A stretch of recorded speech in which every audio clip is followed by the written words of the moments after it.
Hello दोस्तों, स्वागत है आप सभी का आई टू स्टे टीम पर। दोस्तों आज हम इस वीडियो में देखने वाले हैं डीसीए सेकंड सेमेस्टर का आईटी ट्रेंड्स के इम्पोर्टेंट क्वेश्चन। मैं आपको इसमें 26 क्वेश्चन बताऊंगी। जैसे कि आप देख सकते हैं इसमें 26 क्वेश्चन मैंने लिए हैं जो कि आपको करने हैं। बहुत ही इंपॉर्टेंट क्वेश्चन है, प्रीवियस ईयर क्वेश्चन पेपर से भी मैंने कुछ क्वेश्चन लिए हैं और जो कि बहुत ही इंपॉर्टेंट क्वेश्चन है वो हम देखने वाले हैं। तो आप देख सकते हैं 5वां यूनिट हम देखेंगे और इनके क्वेश्चन मैं आपको बहुत अच्छे से एक्सप्लेन करूँगी और आप किस प्रकार पेपर में लिख कर आ सकते हैं, पेपर कैसा आता है, आपको पूरी जानकारी इस वीडियो में मिलने वाली है। तो वीडियो के अंत तक बने रहें, बिल्कुल वीडियो को लास्ट तक जरूर देखें। तो चलिए स्टार्ट करते हैं। यूनिट फर्स्ट का आपका पहला क्वेश्चन है वो आता है यहाँ पे,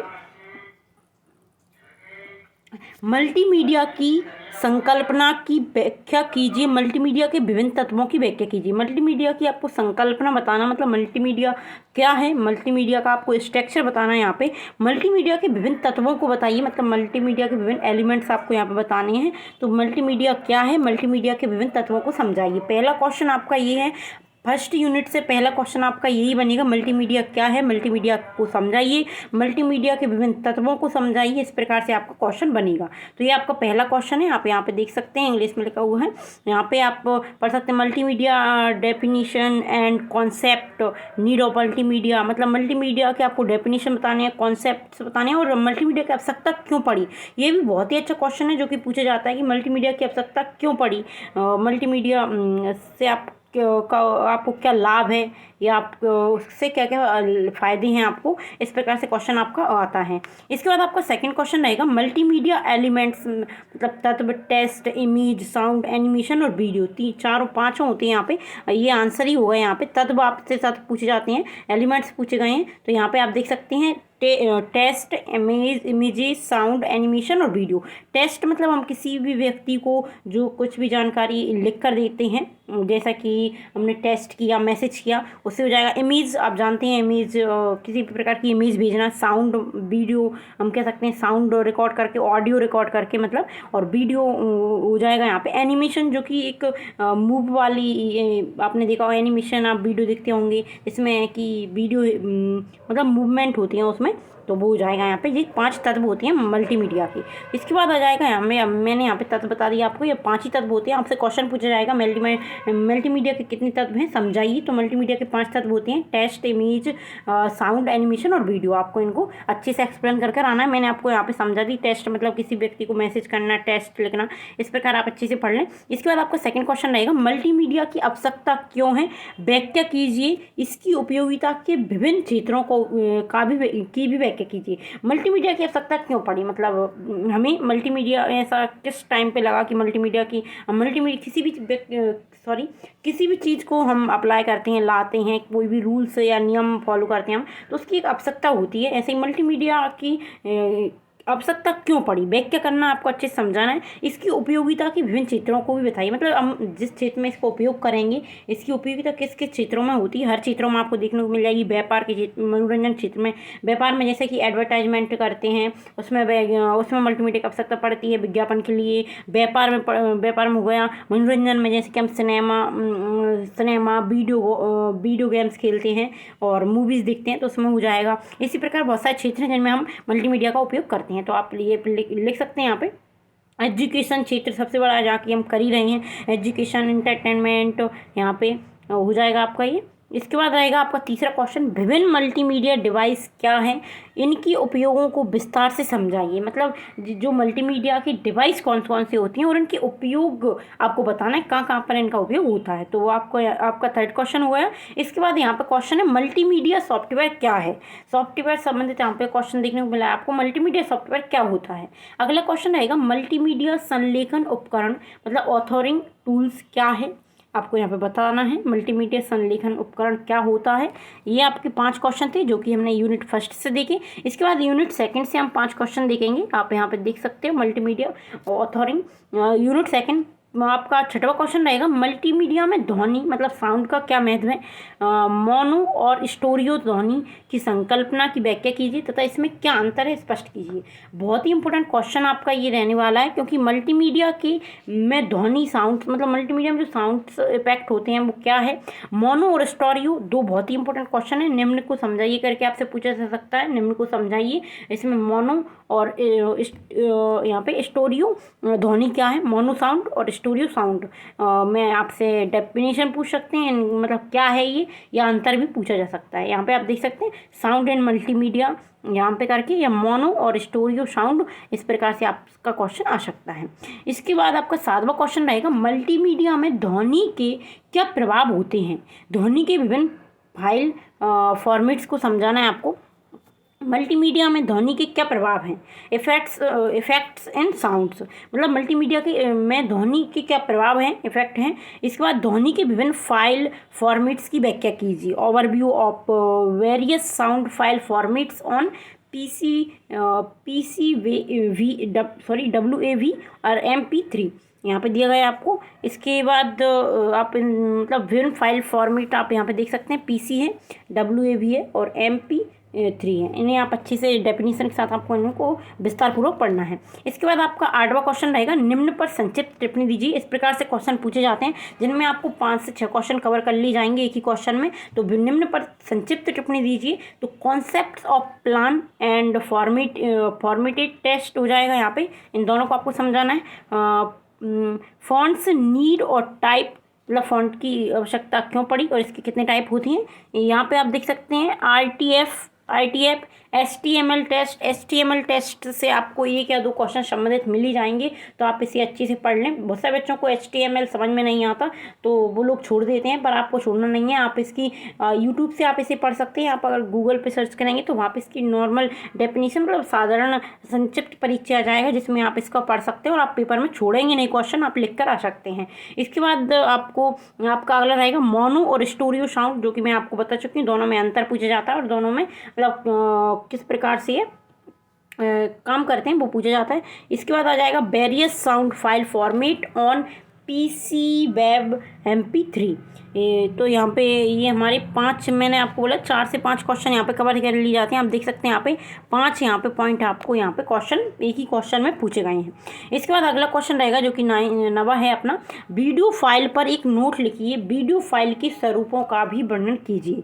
वीडियो इन मल्टीमीडिया, आपका मतलब वीडियो फाइल आपको एक नोट लिखना है वीडियो फाइल पर, जिसमें वीडियो फाइल के स्वरूप को आपको बताना है, तो वीडियो इन मल्टीमीडिया। इसके बाद रहेगा आपका मिडी मतलब यहाँ पे म्यूजियम इंस्ट्रूमेंट डिजिटल इंटरफेस, इसे MIDI जिसे हम मिडी कहते हैं, क्या अवधारणा आपको बताना है। ये भी बहुत ही इंपॉर्टेंट क्वेश्चन है, ऐसे आप अच्छे से पढ़ लें, हर बार पूछा जाता है। इसके बाद यूनिट 3 आती है यहाँ पे हमने 11वां क्वेश्चन रहेगा ई डेमोक्रेसी से क्वेश्चन आपको 1 या 2 मिल जाएगा। PPP और ई डेमोक्रेसी यहाँ पे कंबाइन कर दिया गया है क्वेश्चन, दोनों अलग अलग क्वेश्चन है। ई डेमोक्रेसी से की व्याख्या कीजिए और PPP मॉडल की संकल्पना की विस्तारपूर्वक व्याख्या कीजिए। मतलब ई डेमोक्रेसी क्या है इसको आपको एक्सप्लेन करना है, और PPP मतलब PPP मॉडल क्या है तो आपको ये बताना है यहाँ पे। इसके बाद आपका अगला क्वेश्चन रहेगा दोस्तों, PPP मॉडल आपको बहुत ही अच्छे से पढ़ लेना है, बहुत ही इंपॉर्टेंट है। यहाँ पे हर बार पूछा जाता है आपको। प्रीवियस क्वेश्चन पेपर अगर आपने लगाए हैं या देखे हैं उनमें आप देख सकते हैं, आपको हर जगह ये क्वेश्चन देखने को मिल जाएगा। अगला क्वेश्चन रहेगा किन्हीं 2 ई-गवर्नेंस मोबाइल ऐप के बारे में विस्तारपूर्वक समझाइए। आपको किन्हीं 2 ई-गवर्नेंस की मोबाइल ऐप्स बताने हैं जिनको हम यूज करते हैं। इसके बाद रहेगा आपका अगला क्वेश्चन, यहाँ पे देख सकते हैं आप, यहाँ पर लिखे हैं कुछ क्वेश्चंस के आंसर, मतलब जिन्हें मैं 1-2 शब्द के हैं वो मैंने लिख दिए। यहाँ पे उमंग ऐप हो जाएगा पहला, उमंग डिजिटल लॉकर और डिजिटल लाइब्रेरी, तो ये 3 हो जाएंगे आपके यहाँ पे ऐप ई-गवर्नेंस की। इसके बाद रहेगा आपका इसके बाद यहाँ पे रहेगा आपका ई शासन के घटकों का संक्षिप्त में वर्णन कीजिए। ई शासन के घटक आपको यहाँ पे बताने हैं, तथा बतानी है। इसके बाद अगला क्वेश्चन रहेगा ई गवर्नेंस की G2C गवर्नमेंट टू सिटीजन सेवा की व्याख्या समझाना है आपको। ई गवर्नेंस के अंतर्गत G2C, G2G, C2C इस प्रकार से आपके यहाँ पे हैं। मतलब G2C मतलब गवर्नमेंट टू सिटीजन जो व्यवसाय होता है उसे आपको यहाँ पे बताना है। तो यहाँ पे आपका क्वेश्चन हुआ ही। इसके बाद निम्न को संक्षिप्त में व्याख्या कीजिए। इसमें हो जाएगा आपका ईमेल फ्रॉड और मेलवेयर क्या है यहाँ पे आपको बताना है। इसके बाद आ जाएगा यहाँ पे 1 मिनट, ये क्वेश्चन रहेगा introduction to cyber crime, types of attack and crime, email fraud, इस प्रकार के जो हैकिंग होती है, फ्रॉड होती हैं साइबर क्राइम से संबंधित, तो वो आपको यहाँ पे बतानी है। इसके बाद रहेगा आपका 16वां क्वेश्चन, निम्न पर संक्षिप्त टिप्पणी दीजिए। ई गवर्नेंस क्या है, पीपीटी मॉडल क्या है। मैं ये क्वेश्चन आपको देख सकते हैं, आप यहीं पे रिपीट हो रहे हैं, ये क्वेश्चन कई बार पूछे गए हैं। आप अगर पुराने पेपर देखेंगे वहाँ पे भी ये क्वेश्चन आए हैं, इंपॉर्टेंट क्वेश्चन में भी ये हर बार आपको देखने को मिलेंगे। तो इन कुछ टॉपिक हैं जैसे कि ट्रिपल पी मॉडल, जो कि यहाँ पे आप देख सकते हैं, पीपीपी मॉडल मतलब triple P model, e governance से संबंधित हो जाएगा। साउंड, मैंने साउंड इफेक्ट आपको बताए हैं, मोनो, स्टेरियो, और इसके बाद यहाँ पे हमने और कौन कौन से क्वेश्चन मैंने आपको इंपोर्टेंट पढ़ा, ई डेमोक्रेसी हो गया, ई गवर्नेंस हो गया, मिडी हो गया, यहाँ पे आप देख सकते हैं। इस प्रकार के कुछ क्वेश्चन है जो कि बहुत ही इंपॉर्टेंट, वो आपको करना है। इसके बाद यूनिट 4 आती है, जिससे हम क्वेश्चन देखेंगे। बायोमैक्स टेक्नोलॉजी की संकल्पना की व्याख्या कीजिए, ये कैसे काम करता है, इनकी विवेचना कीजिए। दोस्तों आप इनको इस प्रकार से आपको, मतलब अंग्रेजी में नाम है तो आपको अंग्रेजी में ही इस प्रकार रोमन में लिख कर दे देते हैं, वो इसका हिंदी नहीं लिखते कभी कभार, तो आपको अंग्रेजी में भी पढ़ना है। आप हो सकता है वो इसी प्रकार लिख कर दे देते हैं। बीमैक्स क्या है तो आप समझ ना पाएँ, तो बाईमैक्स यहाँ पे लिखा है, बीमैक्स मतलब इसी बाईमैक्स और बीमैक्स कुछ भी आप पढ़ सकते हैं, पढ़ते हैं बहुत लोग कुछ भी। बाईमैक्स टेक्नोलॉजी संकल्पना की व्याख्या कीजिए, ये कैसे काम करता है, इसकी विवेचना कीजिए। बाईमैक्स क्या है ये आपको बताना है। इसके बाद 18वां क्वेश्चन रहेगा, जो कि है ब्लूटूथ एक वायरलेस तकनीक है। आप सभी को पता है ब्लूटूथ यूज़ करते हैं, ईयरफोन ब्लूटूथ से हम कनेक्ट करते हैं। इसके लिए नेटवर्क और किस स्पेक्ट्रम का उपयोग किया जाता है। ब्लूटूथ क्या है, इतिहास और उपयोग बताना है आपको यहाँ पे। तो ब्लूटूथ आप सभी लोग जानते हैं वायरलेस तकनीक है, इसके लिए नेटवर्क और स्पेक्ट्रम का उपयोग किया गया है, तो ये आपको अच्छे समझाना है। ब्लूटूथ यहाँ पे इस प्रकार आपका यहाँ पे होता है क्वेश्चन। अगला क्वेश्चन रहेगा आईएसपी और मोबाइल कंप्यूटिंग की व्याख्या कीजिए। आईएसपी और मोबाइल कंप्यूटिंग, आईएसपी आपसे हर साल पूछा जाता है, हर आपको पुराने पेपर में आईएसपी से संबंधित क्वेश्चन मिल जाएगा। मोबाइल कंप्यूटिंग और आईएसपी 2 क्वेश्चन आपको यहाँ पे हैं, दिए गए हैं कंबाइन करके, इन दोनों को आपको अच्छे से पढ़ लेना है। इसके बाद रहेगा आपका अगला क्वेश्चन, जो कि है 20वां, निम्नलिखित की संक्षिप्त व्याख्या कीजिए। GIS, हैंड्स ऑफ, इन दोनों को आपको समझना है क्या है। इसके बाद रहेगा आपका निम्न की संक्षिप्त टिप्पणी लिखिए, कोई 4 ऐसे कि इनमें आपको देख सकते हैं wifi, cellular system, cell, SIM, IP telephony, इसमें हो जाएगा टेलीफोन, और वॉइस मेल। तो यहाँ पे आपको इनमें से किन्हीं 4 को आपको करना है। इस प्रकार से आपको 2 से 3 क्वेश्चन आपको इसी टाइप से मिलेंगे, तो इनमें से आपको 5 से 6 टॉपिक कवर कर लिए जाएंगे। तो आप ये ना समझें कि क्वेश्चन कम आते हैं या 10 आते हैं तो कम क्वेश्चन है। तो आपको इस प्रकार से 2-3 क्वेश्चन 5 में से, मतलब 10 में से 3 से 4 क्वेश्चन आपको इसी टाइप से मिलेंगे, जिसमें आपसे 5 से 6 क्वेश्चन कंबाइन करके पूछ लिए जाते हैं। इसके बाद यूनिट 5, जो कि हमारी लास्ट यूनिट है, 22वां क्वेश्चन है एक्सपर्ट सिस्टम की संकल्पना की विस्तार पूर्वक व्याख्या कीजिए, इसकी अनुप्रयोग के बारे में बताइए। तो आपको एक्सपर्ट सिस्टम क्या है, कॉन्सेप्ट्स ऑफ एक्सपर्ट सिस्टम और एप्लीकेशन ऑफ एक्सपर्ट सिस्टम क्या है, ये आपको बताना है यहाँ पे, तो इसे आप अच्छे से कर लें। इसके बाद आपका अगला रहेगा आर्टिफिशियल इंटेलिजेंस के गुणों और अवगुणों को समझाइए। बहुत ही इंपॉर्टेंट क्वेश्चन है, आपको पेपर में 100% एंड 200% आपको देखने को मिलेगा। ये concept of AI, artificial intelligent होता है फुल फॉर्म AI का, एप्लीकेशन ऑफ AI यहाँ पे देख सकते हैं आप। इस प्रकार से आर्टिफिशियल इंटेलिजेंट के आपको गुण बताना है और अवगुण भी बताना है। इसके बाद हमारा अगला क्वेश्चन है निम्नलिखित की संक्षिप्त व्याख्या कीजिए। निम्नलिखित की संक्षिप्त व्याख्या कीजिए। Merits and demerits of expert system, Google doc और गूगल फॉर्म, इन तीनों को आपको समझाना है। इसके बाद आपका रहेगा 25वां क्वेश्चन, क्लाउड कंप्यूटिंग क्या है, अपने शब्दों में बताइए। क्लाउड कंप्यूटिंग और का इंट्रोडक्शन देना है, टाइप और एप्लीकेशन आपको यहाँ पे बताना है। आप देख सकते हैं क्लाउड कंप्यूटिंग क्या होता है, अपने शब्दों में बताएं, तो इस प्रकार से पूछ सकते हैं। क्लाउड कंप्यूटिंग में इंट्रोडक्शन बताइए, टाइप बताइए, एप्लीकेशन बताइए, इस प्रकार से आपका क्वेश्चन आ सकता है। ये 25वां क्वेश्चन था हमारा। इसके बाद हमारा लास्ट क्वेश्चन है 26वां क्वेश्चन, जो कि है संक्षिप्त नोट लिखिए।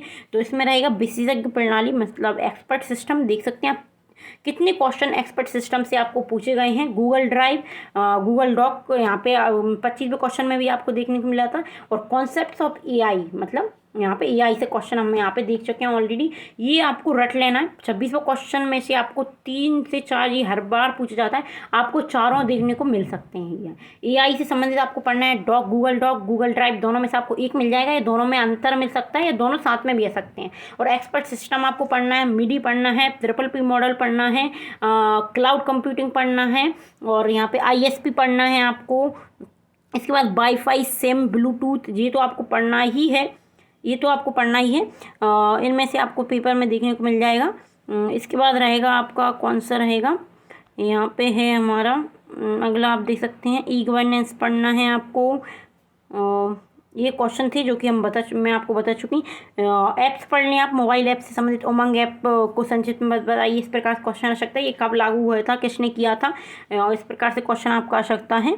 ये क्वेश्चन थे कुछ 26 क्वेश्चन मात्र मैंने बताए हैं, जिनमें से आपको मात्र ये 15 क्वेश्चन होंगे जो कि कुछ डबल रिपीट हुए। मैं रिपीट करके इसलिए लाई हूँ ताकि आपको पता चले, बहुत ही इंपॉर्टेंट क्वेश्चन है। पेपर में भी आपको एक क्वेश्चन 2-3 बार आ सकता है। एक बार वो मतलब निम्न को समझाइए में आपका आ सकता है, या एक बार आपको वो लॉन्ग क्वेश्चन उसका पूछ सकते हैं, संक्षिप्त टिप्पणी पूछ सकते हैं। तो पेपर में भी रिपीट हो जाते हैं क्वेश्चन, तो आप ये ना समझें। ये बहुत ही इंपॉर्टेंट क्वेश्चन मैंने आपको बताएं, तो आप इन्हें एक बार पेपर देने से पहले ज़रूर पढ़ लें। तो दोस्तों वीडियो कैसी लगी कमेंट करके ज़रूर बताइए, और वीडियो को शेयर करना ना भूलें। वीडियो को अपने दोस्तों के साथ शेयर जरूर करें, बहुत ही इंपॉर्टेंट क्वेश्चन है। अगर आप इन क्वेश्चंस को कर लेते हो तो इससे पेपर बाहर नहीं जाएगा आपका, इससे बाहर क्वेश्चन आपको एक भी पेपर में देखने को नहीं मिलेगा। अगर आपको विश्वास नहीं है तो आप प्रीवियस क्वेश्चन पेपर देख लें, पुराने पेपर आप उठाएं, उन्हें एक बार देख लें किस प्रकार क्वेश्चन आता है। इन्हीं क्वेश्चन से एक भी क्वेश्चन आपको बाहर मिल जाए फिर आप बताना। तो चलिए मिलते हैं अगली वीडियो में। वीडियो अच्छी लगी हो तो वीडियो को लाइक करें, चैनल को सब्सक्राइब जरूर कर लें दोस्तों, चैनल को सब्सक्राइब कर लें, बेल आइकन प्रेस कर लें ताकि आपको आने वाली वीडियो का नोटिफिकेशन मिल जाए। और इसकी अगली वाली वीडियो में इसका नेक्स्ट पार्ट आएगा, मतलब इसके आंसर्स मैं आपको बताऊंगी। अगर आपको इनके आंसर्स की वीडियो चाहिए तो आप कमेंट करके जरूर बताएं। और इसकी अगली मतलब जो चैप्टर आपका सब्जेक्ट, अगला सब्जेक्ट जो है उस पर भी हम इसी प्रकार से 25 से 26 क्वेश्चन मैं आपके लिए लाने वाली हूँ। तो चलिए मिलते हैं अगली वीडियो में। धन्यवाद।